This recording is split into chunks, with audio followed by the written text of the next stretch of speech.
Ainda nesta edição do Jornal da Manhã, a gente vai falar sobre a reforma tributária, que pode ser o próximo passo depois da aprovação do arcabouço fiscal. Por enquanto, nesta semana na Câmara, agora a matéria vai ao Senado. Jornal da Manhã, 9h36. Repita. 9h36. O texto base do novo arcabouço fiscal foi aprovado pela Câmara dos Deputados no início desta semana, como nós já acompanhamos. Agora a medida deve ser substituir o teto de gastos, a regra que limita o crescimento de grande parte das despesas da União à inflação e prevê o aumento de despesas que é atrelado à alta da arrecadação pública. E agora, lembrando que a matéria vai ao Senado. Para entender mais sobre essa medida, a gente conversa agora com o economista, especialista em contas públicas, Dr. Raul Veloso, mais uma vez participando do Jornal da Manhã. Muito bom rever o senhor por aqui. Um abraço, obrigado. Bom dia, prazer é todo meu. Doutor Raul Veloso, a gente nos últimos meses vem acompanhando a discussão sobre o arcabouço. Antes de falar sobre o que vai acontecer com essa tramitação na avaliação do senhor, o senhor acha que o Congresso Nacional melhorou a proposta que foi enviada pelo governo? Olha, não acho que há nenhuma mudança fundamental. Então, se o arcabouço originalmente tinha um problema muito sério, ele continua com esse mesmo problema. Elisângela? Doutor, e a gente sabe que o novo arcabouço fiscal, ele tem maior flexibilidade, porém ele é muito complexo. Isso pode dificultar que ele seja cumprido? A maior dificuldade é aonde ele vai nos levar, porque como ele está focado, na verdade, no crescimento da arrecadação e não no gasto, nós vamos lidar com uma situação que, na verdade, dependeria de uma solução direta no gasto de maior peso para abrir o espaço orçamentário que precisa ser aberto, mas vai ser uma guerra diária para ver o que é que pode acontecer quando se tenta resolver por um outro lado, que é o lado da arrecadação, deixando o gasto intocado, mas ele tem de ser ajustado. Kobayashi. Doutor Raul, muito bom dia, é um prazer falar com o senhor.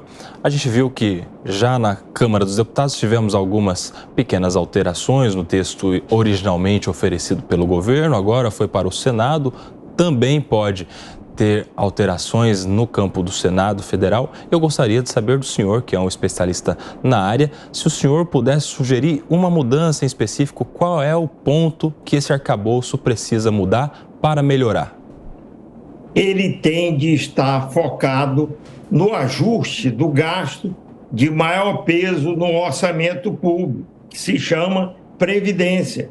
Então, era isso que tinha de acontecer.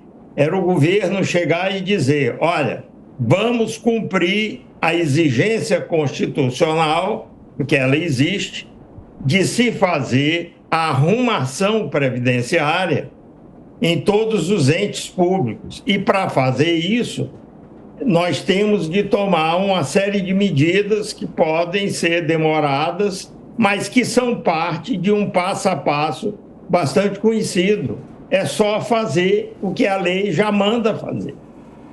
Doutor Raul Veloso, agora o Congresso Nacional, a partir da aprovação do arcabouço, pode se debruçar sobre a reforma tributária. Obviamente, o senhor ouve falar, e nós ouvimos falar sobre a reforma desde a Constituinte de 88, a necessidade de melhorar e simplificar, muitas vezes essa é a palavra que os economistas gostam de usar. O senhor acha que há um espaço político para finalmente essa reforma ser aprovada ou, mais uma vez, o Congresso deve fazer só emendas, só remendos nesta área da tributação no Brasil? Infelizmente, eu acho que é mais para remendo do que para uma mudança estrutural verdadeira. Por quê? Porque a resistência das partes afetadas vai ser muito grande. E depois veja que há um choque com o tal do arcabouço que está sendo aprovado, porque por ele os governos vão se direcionar para aumentar a arrecadação e poder acomodar maiores gastos. Quando for fazer a reforma tributária, o que vai acontecer é uma pressão muito grande para aumentar a arrecadação em alguns segmentos e reduzir em outros. E aí os conflitos entre as duas iniciativas, cada uma mais importante que a outra, vão aparecer. E o senhor teme o aumento de impostos? Olha, pelo lado do arcabouço, a tentação vai ser muito grande, porque se você não controla o gasto, a saída que aparece é aumentar a arrecadação. Pelo arcabouço, o gasto pode crescer até 70% do crescimento da arrecadação. Então, veja que a tentação é muito grande, não consegue controlar o gasto, pensa-se, então, vamos aumentar a arrecadação, porque a gente consegue garantir um valor pelos 70% que acomode todas as pressões de gastos que existem. Kobayashi. Doutor Raul, na Câmara dos Deputados surgiu uma discussão interessante a respeito do Fundeb e do Fundo Constitucional do Distrito Federal. Valores para educação e para as despesas do Distrito Federal, que, na visão de alguns deputados, deveriam estar fora do limite da régua dos gastos, não deveriam ser limitadas pelo novo arcabouço fiscal. Foi uma tentativa, isso foi levado à discussão, mas não conseguiram que esses valores, esses fundos ficassem fora do teto. Agora, no Senado, essa discussão pode ressurgir. Primeiro, qual seria o impacto desses fundos da educação e do Distrito Federal ficarem fora do teto, do limite de gastos? E a sua opinião a respeito disso? O senhor acha que deve estar dentro ou fora do limite de despesa de gastos? Olha, isso é uma decisão política de priorizar uma certa área e garantir um quinhão do orçamento para essas áreas. Não tem muito o que discutir, porque é o sistema político que determinará se isso se fará ou não. A questão mais complicada é como conciliar essas amarrações com a abertura de um espaço orçamentário que precisa ser aberto. Aí, o único jeito, toda vez que você quer abrir espaço orçamentário e tem de respeitar uma determinada rigidez do lado do gasto, o único jeito é propor aumento de imposto. Não tem milagre nesse departamento. E aí vocês verão a reação dos segmentos afetados, que será muito forte, contrariamente, e aí o impasse surgirá.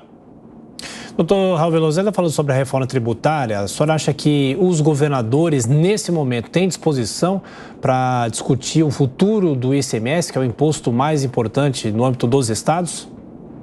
Acho que sim, desde que se lhes garanta uma fatia no seu, a fatia do seu, da sua receita, né? O montante, o percentual que eles abocanham, precisa ser garantido, porque eles não emitem moeda. Como eles não emitem moeda, eles têm de contar com as receitas. E aí, se você mexe com o sistema tributário, mesmo que os atenda em certas dimensões, você não garantir um mínimo de arrecadação para cada ente, é óbvio que vai haver uma resistência muito forte, porque aí eles não vão conseguir cumprir as obrigações que eles têm de cumprir do lado do gasto. E o senhor acredita, né, que para tentar aí baratear os veículos, vão abrir mão dos impostos? Isso pode ajudar na economia? Olha, pode, mas isso a gente tem de ver acontecendo, porque não é algo que se diga a priori vai acontecer. Não, precisa ver a reação dos que compram. Porque aí, conforme a reação dos que compram, você pode até pensar em reduzir uma tributação e o crescimento da quantidade comprada superar a perda pelo lado da arrecadação, pelo lado da retirada de qualquer imposto. Não dá para dizer a priori, é preciso testar.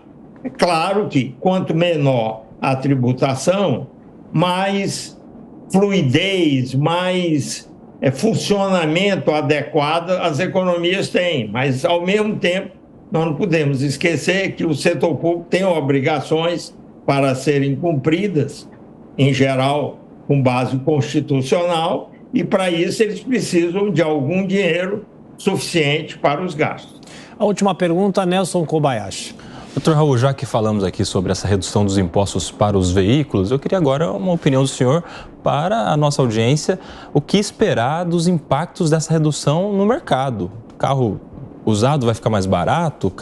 O carro novo ficando mais barato diminui a régua de todos os veículos? O que o consumidor de carros, a nossa audiência, pode esperar diante desse movimento tributário já feito pelo governo de redução dos impostos nos veículos de 0 quilômetro? Olha, a redução de impostos sempre aponta, sinaliza na direção de aumentar a quantidade que é comprada. Se esse aumento for suficientemente alto para compensar a perda de arrecadação, aí você tem um resultado que não é prejudicial em todos os aspectos. E aí pode ser execuível, pode levar aonde se queira chegar. Mas a gente tem de testar isso na prática. Não dá para garantir nada a priori. Conversamos com o economista, especialista em contas públicas, Raul Veloso. Doutor Raul, como sempre, uma gentileza. Muito obrigado por nos atender mais uma vez. Bom fim de semana, um abraço. Ok, muito obrigado. O prazer é todo meu de falar com você, com vocês e seus ouvintes e seus espectadores. Obrigado.